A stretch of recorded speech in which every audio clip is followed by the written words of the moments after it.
Bienvenue dans cette édition de Première Classe TV spéciale Asie. Nous nous rendons d'abord en Inde avec la plus importante commande de l'histoire de l'aviation civile par Air India. Nous irons ensuite au Japon où là, moins bonne nouvelle puisque Mitsubishi abandonne son programme d'avion de ligne. L'aviation du futur, c'est tout de suite sur Première Classe TV. Air India a annoncé son intention d'acquérir 250 avions de l'avionneur Airbus et 290 appareils auprès de Boeing. Cette double commande vise à moderniser et à étendre la flotte de la compagnie aérienne qui entend offrir un service complet haut de gamme répondant à la demande croissante de la région. Au cours des 10 prochaines années, l'Inde deviendra le pays le plus peuplé du monde. Son économie connaîtra la croissance la plus rapide des pays du G20 et une classe moyenne en plein essor dépensera davantage dans les voyages. En conséquence, le trafic passager connaîtra une croissance rapide, y compris sur les marchés long courriers vers les États-Unis, l'Europe et l'Asie-Pacifique. L'avionneur européen devra livrer 140 à 320 Neo et 70 à 321 Neo, 34 à 350 000 et 6 à 350 900, qui feront entrer le pays dans une nouvelle ère marquée par la mise en service du nouvel avion long courrier sur le marché indien. De son côté, l'avionneur américain Boeing devra livrer 190 737 MAX, 20 787 Dreamliner et 10 777X.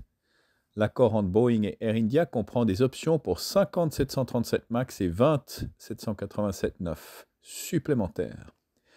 Une fois finalisé, il s'agirait de la plus importante commande de Boeing en Asie du Sud et d'une étape historique dans le partenariat de près de 90 ans de la société aérospatiale avec le transporteur. Fondée par le légendaire Tata, Air India a été la pionnière du secteur de l'aviation en Inde. Depuis son premier vol, le 15 octobre 1932, Air India dispose d'un vaste réseau domestique et a étendu ses ailes au-delà pour devenir une compagnie aérienne internationale majeure avec un réseau à travers les États-Unis, le Canada, l'Europe, l'Extrême-Orient, l'Asie du Sud-Est, l'Australie et le Golfe. Air India est membre de Star Alliance, le plus grand consortium mondial de compagnies aériennes. Après 69 ans en tant qu'entreprise publique, Air India et Air India Express ont été réintégrés dans le groupe Tata en janvier 2022. La direction actuelle d'Air India dirige la feuille de route de transformation de 5 ans pour s'imposer comme une compagnie aérienne de classe mondiale avec un cœur indien. Mitsubishi abandonne les avions de ligne. La nouvelle est en soi un petit séisme. L'avionneur japonais se retire du secteur des avions de ligne, mettant un terme à l'initiative publique-privée visant à développer une industrie locale. Cette décision met fin à l'ambition programme du Mitsubishi Regional Jet, un appareil qui était très attendu. Le développement du MRJ était considéré comme un projet majeur pour Mitsubishi. Il aurait également été le premier avion de ligne de production nationale développé au Japon depuis le YS-11, qui effectuait son premier vol en 1962.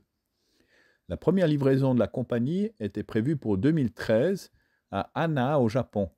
Mais cette échéance a été repoussée 6 fois car l'entreprise était confrontée à des problèmes, notamment un manque de capacité technique. À son apogée, Mitsubishi Aircraft employait environ 1000 personnes, y compris des ingénieurs étrangers, mais ce nombre est tombé à environ 100 ces derniers mois. Aux États-Unis, l'avionneur japonais a dernièrement fermé son site destiné au vol d'essai en mars. Son budget de développement pour l'exercice 21 à 23 était d'environ 20 milliards de yens, considérablement réduit d'environ 370 milliards de yens au cours des 3 années précédentes. Les coûts de développement initialement estimés à 150 milliards de yens ont grimpé à environ 1000 milliards de yens.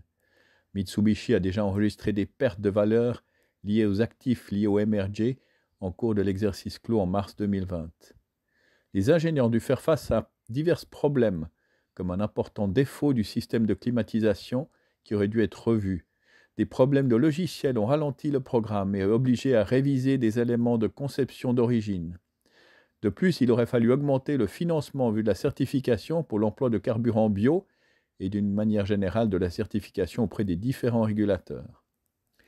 Pour autant, le groupe Mitsubishi Heavy Industries va rester un important acteur du secteur de l'industrie aéronautique, car ce dernier est un grand fournisseur de composants et de services pour l'aviation. Par ailleurs, sa filière militaire est engagée dans le programme GCAP le développement d'ici 2035 d'un avion de combat de nouvelle génération réunissant le Japon, le Royaume-Uni et l'Italie. C'est ainsi que se termine cette édition de Première Classe TV. N'oubliez pas de cliquer sur j'aime, de vous abonner, de partager ces vidéos. Nous nous retrouvons la semaine prochaine et nous verrons les premières commandes de compagnies aériennes pour des avions électriques. D'ici là, bon vol à tous!